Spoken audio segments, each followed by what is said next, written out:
একদিকে স্কুলে ৮ লাখের মতো আসন ফাঁকা, অন্যদিকে অনেক শিক্ষার্থী এখন পর্যন্ত ভর্তি হতে পারেননি। সবারই নির্দিষ্ট কয়েকটি স্কুলে ভর্তির টার্গেট, এ কারণেই অন্য স্কুলে এত বেশি আসন ফাঁকা পড়ে আছে। এদিকে শিক্ষা মন্ত্রণালয় বলছে, যেসব স্কুলে আসন ফাঁকা সেখানে চাইলেই শিক্ষার্থীরা ভর্তি হতে পারবে। সারা দেশের সরকারি স্কুলে ১,২১,৫৯৬টি আসনের বিপরীতে ৭,১৯,৮৫৮ শিক্ষার্থী আবেদন করে। ভর্তির সুযোগ পেয়েছে ১,০৭,৫২১ জন শিক্ষার্থী। আসন খালি আছে ১৪,০৭৫টি। বেসরকারি স্কুলে ১০,৭২,৯১৭টি আসনের বিপরীতে ভর্তির আবেদন করেছিল ৩,৩৬,১৯৬ জন শিক্ষার্থী। ভর্তির সুযোগ পেয়েছে ১,৯৭,৯৭৮ জন।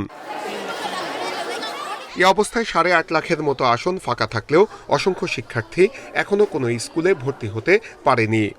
আসন সংখ্যা কম থাকার কারণে আমার আত্মীয়স্বজন অনেকেই এখনো ভর্তি হতে পারেনি। কোথাও টিকে নাই এবং কোনো ভালো মানসম্পন্ন স্কুলও পাচ্ছে না ভর্তি হওয়ার জন্য। শিক্ষা গবেষকরা বলছেন, সব অভিভাবকই চান নামী স্কুলে সন্তানকে ভর্তি করাতে।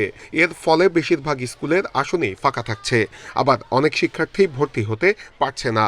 একটা জবাবদিহিতার আওতায় আনা উচিত। আবার একটা নীতিগতভাবে সিদ্ধান্ত হওয়া উচিত এরকম যে প্রত্যেকটা স্কুল, বিশেষ করে এলিমেন্টারি লেভেলের স্কুলগুলো একটা সার্টেন লেভেল পর্যন্ত অথবা শুধুমাত্র প্রাথমিক স্তর পর্যন্ত সবাই একই ধরনের কারিকুলাম পড়াবে। মাধ্যমিক ও উচ্চশিক্ষা অধিদপ্তর বলছে, যেসব স্কুলে আসন ফাঁকা আছে শিক্ষার্থীরা চাইলেই সেখানে ভর্তি হতে পারবে। সেক্ষেত্রে আসনের থেকে আবেদন বেশি থাকলে লটারির মাধ্যমে ভর্তি করা হবে।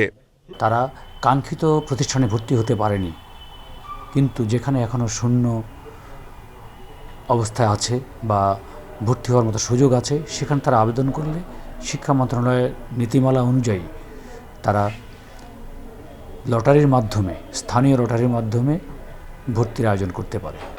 এদিকে সব স্কুলকে একমানের করতে না পারার ব্যর্থতার কারণেই প্রতি বছর এই অবস্থার সৃষ্টি হচ্ছে বলে মনে করেন শিক্ষা সংশ্লিষ্টরা। নূরে আলম, ইন্ডিপেন্ডেন্ট নিউজ, ঢাকা।